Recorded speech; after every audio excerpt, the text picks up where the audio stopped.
So in this segment, we're going to be talking about the new Defence Secretary getting absolutely rinsed by people. Michael Green, I know that's not his real name, but he has many aliases. It's the Shapps man. He's going to be getting rinsed by people because he has no actual military background. As his resignation letter points up, the world is insecure. He believes it's going to be increasingly insecure over the next 10 years or so, and I think he's right as far as that is concerned. And he did not completely win the battle to get the degree of resources for defence that he believes, many of us believe, that are necessary. So, the British military, it takes about 10 years, I think, to fix because it's so, it's been cut so much by the Tories that they got rid of, I think, divisions in order to kind of retool the military. The British military is not in a good state. The British Navy is not in a good state either. The Royal Navy, which once ran the seas around the world, is in an awful, awful state. So I'm not one of those people like rah military, all these kind of things. But in a world where we are seeing a war in Europe, you do need a decently strong military, and we don't have that. We've given a lot to Ukraine to help them, and I don't know how much of that stuff, those stocks are actually going to be replaced by the government. He did a good job, but he leaves with work in progress, and now we have a new Defence Secretary who knows very little about defence, and it's a complex portfolio. It will take him quite some time to get up to speed. So as your correspondents were saying, I think there is a risk that certainly the debate on resources for defence stagnates, at least until Grant Shapps can get his head around his portfolio. So gauge for me, General Sir Richard, the extent to which military chiefs would normally, in a normal cycle, you have obviously great experience of this, want to see someone with direct military experience, like Ben Wallace, as Defence Secretary. Now, I'm not going to talk too much about Ben Wallace, but let's just say there is an accusation of stolen valour against Ben Wallace, given his actions in the Troubles. So I wouldn't say, just because Ben Wallace has experience, he's done necessarily a great job, especially when the military's been in a really poor state under the Tories. So just because they have direct military experience doesn't mean much. Let's be honest, you don't need to be a doctor to be the Minister of Health, for example.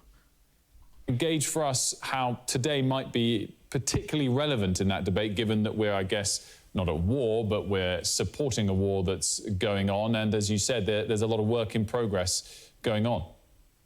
Well, I think the important thing about the top end of defence is that the senior politicians do what they do, and they should hopefully do it well, arguing the case for defence within government.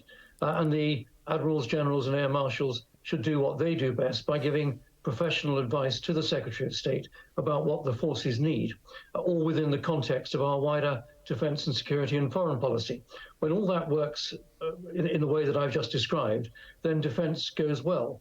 I think what the Chief of Defence Staff and the Single Service Chiefs will be hoping from the new Secretary of State for Defence is that he will listen to the concerns that they have within the wider context of the insecurity of the world.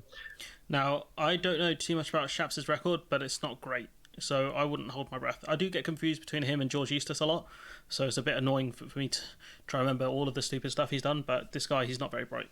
And although he may well have been appointed as someone who is going to support the Prime Minister and help the Conservative Party in its general election campaign, they will be hoping that he will really understand defence and push the case for defence, not just for the Ministry of Defence's own benefit, but for the benefit of the whole country.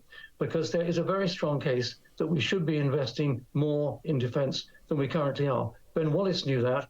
Ben Wallace was arguing for it. Is that discussion going to continue? I mean, again, when you go to the experience argument, what did Ben Wallace achieve in government as Defence Minister? Not much.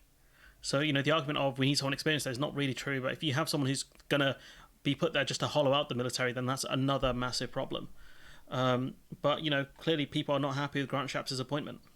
That doesn't mean that this appointment is not controversial amongst some, perhaps those who care a little bit more about the... This is probably, and I want to say an allegedly in here, probably Johnny Mercer with some of these quotes. Defence and security brief. Let me bring you the words of one backbench Tory MP.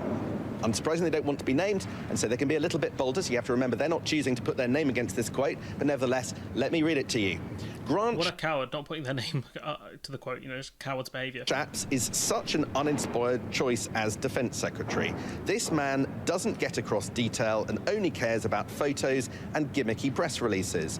What a wasted That is true. When he was in charge of transport, he did a really gimmicky video, so they're not wrong. opportunity by Rishi, who could have appointed somebody of substance. I was reading that for the first time. Fairly punchy quote from somebody not willing to put their name to it. You have to bear that in mind. Easier to be much harsher at points nasty if you're giving an anonymous quote. Nevertheless, that is the view of one.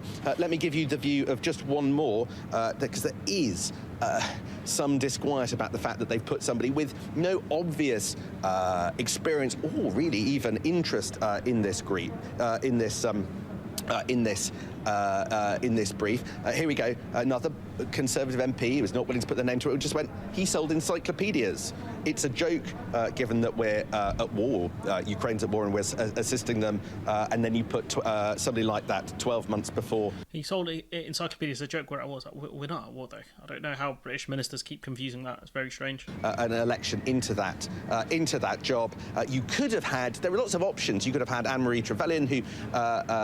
Anne-Marie Trevelyan, a really dog. Has had experience in the military. Penny Mordaunt. I think there's some Penny Mordaunt, really dog. Like, I don't think I'd want Penny Mordaunt in charge of defence. She seems like another one who's very gimmicky, and she has the. She kind of looks professional, but she just really isn't. Quiet amongst those in the Conservative Party, even senior figures who have an interest in defence and foreign affairs, that there isn't somebody more of their type in the MOD right now walking into that job. Once again, I'll ask you, despite Ben Wallace apparently pushing for the military to get some more support, what has Ben Wallace actually achieved as Defence Minister? Not much. Again, I get they would want one of their own in there, but, if anything, you should be supporting getting the Tories out, because again, they're the ones who've hollowed out the military, and they've made it a bit of a joke, to be honest. So yeah, they're not happy with Grant Shapps being put in as Defence Minister. I'm not surprised. The guy's a complete clown. But the good thing about having people that are clowns and looking for PR victories is that you can kind of manipulate him into making certain decisions to benefit the MOD. You can say, oh, wouldn't it be great if we had more Challenger 2 tanks? And, he could be like, oh, yeah, that'd be good. It's like, you know what else you could do, Grant? You could take a few pictures of them. It's like, yeah, that'd be good, wouldn't it? And you'd have Grant Shapps taking pictures with the new tanks that you've just got, or new drones, or whatever you want. Because he's the kind of guy who would do it all for a photo shoot. So I would say, he's stupid, but at least you can try and manipulate him. That's the only benefit. But, the argument of experience, I don't really buy into it a ton. But I'd rather have someone who's got experience than someone who's a clown. And, Grant Shapps is evidently a clown. Ben Wallace, again, I'm not 100% sure on him. I don't think he did that great a job, I'll be honest. But anyways, I'll let you know. Let me know what you think in the comments below. Like, comment, share, subscribe. Support the channel on Patreon if you can. And yeah, the odds on that being Johnny Mercer saying those lines. And I'll catch you in the next one.